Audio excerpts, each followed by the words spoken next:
Hoiberg, Connor Essegian, Juwan Gary. At this point, we will open up the floor for questions. Fred, not all wins are created equal, considering what this means for the rivalry, what it could mean for your season and some of the tournament resume. Just how significant was this one tonight? Well, I'm just proud of the guys for how they responded after a really tough loss up in Sioux Falls. That's the biggest thing that we were looking for, was to respond in a big way and prepare and put that one behind us. We had a tough film session. There were a lot of things we could have done in that game, we felt, to win that game over St. Mary's, which would have been a huge win for us. We all good back there? You know, I'm just really proud of how they responded. And, you know, when we needed to get it going, we put in a new little action for Connor, and Connor responded in a big way. You know, Juwan, couldn't be more proud of him for, you know, winning in a tough place, both opportunities that he had to come here. This is really hard to do. And, you know, I thought Juwan did a great job out there making a lot of hustle plays on both ends of the floor. I give Braxton Mia a lot of credit. I thought he got us off to a great start with his physicality. Kalkbrenner, obviously, he's playing as well as anybody in the country right now, and it's, you know, not a one-person job, but we really challenged him to go out there and try to at least make life a little bit difficult, knowing that he was still gonna get, put up some numbers. But I thought we closed out with great urgency. I thought our rotations were crisp, unlike a year ago where they sprayed it all over the place. They killed us. You know, this was a really good team effort. And the biggest thing we talked about going into this game was dictating the pace and the tempo. And I thought we did a solid job of not pushing unless we had an advantage and getting into a set, and I thought we executed well.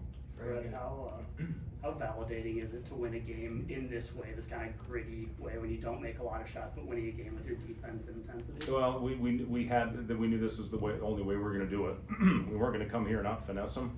We weren't going to come out here and be more pretty than Creighton. They're so good.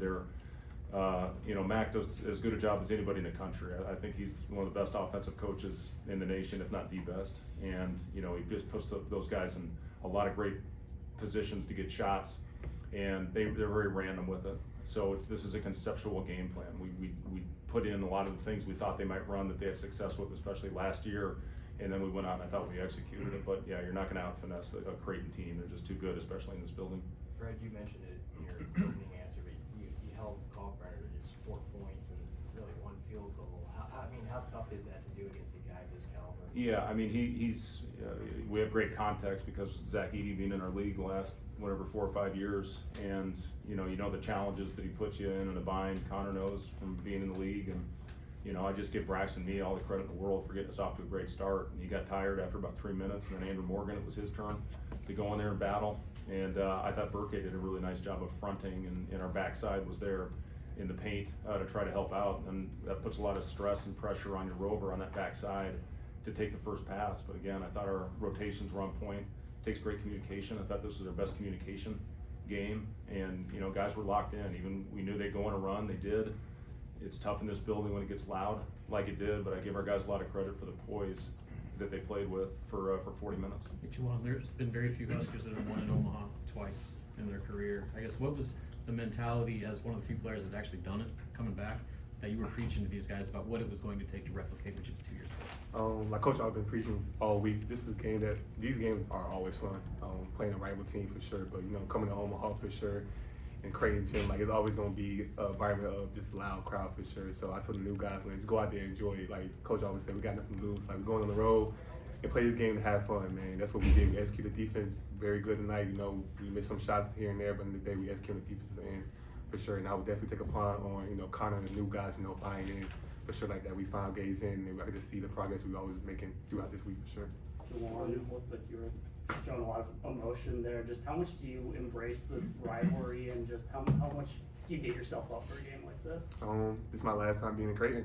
You know, senior year for sure. It's something I'm always going to, you know, see 5 years later on. Like, man, I'm so glad I beat them guys twice in their home for sure. So, you know, I'm always going to have the emotional passion. And the guys feed off me when they see me emotional, passionate about the game. Like, you get to see everybody else's feed into it. So this is who I am for sure. Fred, what can you say about your team being able to slow down Creighton's speed and limiting points in transition? Let me just say this about Juwan. Really stepped up, and I thought emerged as the leader of the team this week. He was so good with his voice every day. We had a couple days of practice. I didn't love the energy, but Juwan pulled the guys through, and, you know, he's the guy. When he's loud, when he's out there showing emotion, the guys feed off of that. So I'm really proud of this guy. We needed somebody to do that, and Bryce did a great job of huddling the team together about 10 days ago, and, you know, Juwan, in a tough moment, I thought stepped up in a huge way with his leadership. So just huge props to Juwan for the way that he, you know, brought the team through, and I thought got the focus where it needed to be. Totally forgot your question. Oh, the speed, yeah, yeah, so the speed of the, I mean, it's who they are, and they're playing faster this year even than they did last year, and they were really fast a year ago. And we talked about not giving them easy baskets. That fuels them, that fuels this building. And, you know, the number one thing, as I talked about, was trying to control the pace and dictate tempo, and I thought we did that for 40 minutes. And Connor, Coach mentioned that you, or they had drawn up some things to get you going a little bit. How much did you come into this with the mentality that you need to be more aggressive and assertive with the basketball? You know, it kind of just happened in the flow of the game. Just kind of playing in, you know, and trusting what Coach has in store. I feel like he's one of the best, if not the best, offensive coaches in the country, because that was part of the reason why I came here, was his mind, and, you know, him being there, done that, and being able to go off of his knowledge, and, you know, kind of seeing how the guys trusted it too. You know, it wasn't just me doing that. You know, it was the guys that were, you know, able to screen, hit bodies. We talked about that a lot. I thought we did a better job of that tonight too, and, you know, just being able to trust one another. That was something else we talked about. But it was critical to the execution of just that kind of that both side discouraging of the over the top pass and then the closeout on the when they did flip it opposite. Yeah, you know, I feel we've got one of the best defensive coaches in the country, Nate Lenter. He puts our game plans together, and, you know, the guy is, you see him over there on the sideline. I mean, the energy that he puts out there, it's nonstop. That's why I stand up all the time. This is all weird damage in my ear if I sit next to him the whole game. But he is yelling every possession, and, you know, I'm so appreciative. I've been with Nate now since my days at Iowa State. Brought him up to Chicago. He's been a head coach, but he's world class, putting a game plan together, and great at holding accountable. You know, these guys, they understand if they're in the wrong spot, they're going to hear about it. So, you know, just really pleased and proud of Nate for you know, putting together another great game plan, and then, you know, it's up to all of us then to make sure we're all on the same page and go out there and execute. But, you know, I thought our guys did that beautifully tonight. Juwan, you had an embrace with Nate after the game before you headed to the tunnel. What said there, and then what did that moment mean for you? That's my guy. Like Coach said, that's one of the passionate coach I have played for, you know, on the defensive end. Like, you know, he's gonna give everything he got. You know, if he could suit up, he could, if he would, for sure. But that's just one person I know, you know, just embrace it with him. I know how much he, you know, watch film, you know, make a game plan on defensive end for sure throughout every day. You know, he say he up 3 in the morning, 2 in the morning, you know, working on the defense for sure. So, you know, coming in the next day in practice, you know, we gotta make sure we're execute with that for sure. So just something about, you know, Coach Nate. This is my guy right there. I love him to death.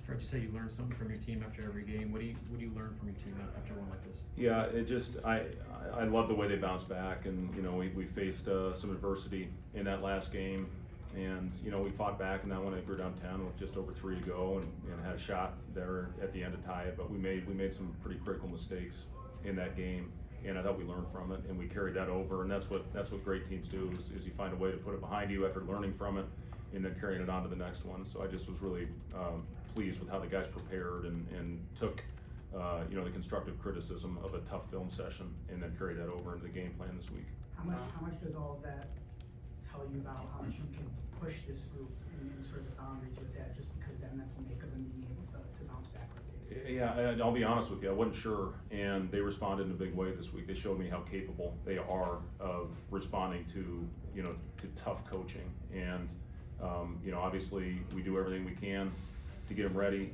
but you know, this was a tough week after a game that we really felt that we had a chance to win this past weekend, and you know, the fire alarms didn't help in that start as well. But you know, it's just a group of guys that you know, I've said this since day one. They have been really enjoyable to coach. They've been fun to be around, and I'm happy for them that this one paid off. Now we got to get over it quick, and you know, find a way to get back and have a productive practice on Sunday. Juwan, the type of defense you guys play tonight is not easy to execute. How are you able to kind of keep the energy levels constantly? What fueled that? How did you think you guys kind of push through moments where even the crowd got involved and they seemed to maybe get a little bit of mojo? We hungry. That's all I'm gonna say. You know, we hungry for wins. Like, you know, we knew coming into this facility, like we knew it was gonna be a hostile environment, but at the end of the day, it's still a game. We still knew that it was gonna be a team that, you know, we could compete with for sure. So we never overlooked this team for sure. So the defense is just who we are, just who Nebraska basketball is. So there's nothing to it. Like we we hungry for more wins. So like Coach Perez said, we gonna enjoy this win tonight. You know, flushing down tomorrow and go to Sunday with new practice for sure. Get a game plan for next Wednesday. Connor, when they run you off the 3-point line like you were, how comfortable are you getting inside the defense, getting downhill and finishing from mid-range at the rim? You know, it was something that, you know, I worked on, you know, a lot this summer, especially, you know, kind of when I was back home, being able to do that and just kind of, you know, not necessarily just be a one-dimensional scorer player. And so being able to, you know, just be able to have that second option, you know, was good. And there were times too, I thought today I could have made an extra pass too. So, you know, going back and looking at that film and, you know, being able to see that and grow from that and, you know, even add it more to my game too.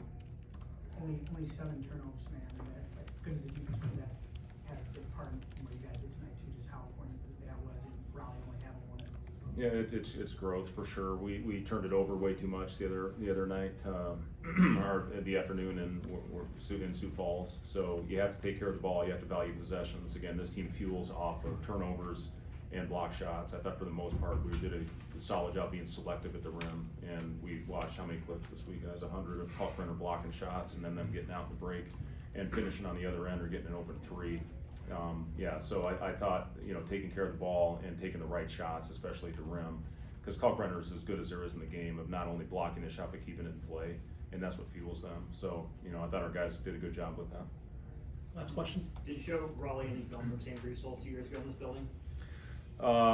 No, I showed Andrew Morgan clips of Derek Walker in this building from a couple years ago, and you're not gonna finesse it over Kalkbrenner, but if you can get into his body, that would be the only way, you know, to get a shot up. But, you know, Raleigh, again, we trusted that, you know, the matchup, we obviously went at some different matchups out there today with Juwan and with Raleigh, with Bryce, and, you know, I thought those guys did a good job executing our you know, the one stretch I really didn't like was the first 4 or 5 minutes of the second half. I thought we just were bunched up and we weren't getting out with the same, you know, pace, getting to our spots. We just got really bunched up. Once we got our flow back, it was, you know, it was good to extend it a little bit and then find a way to finish the game.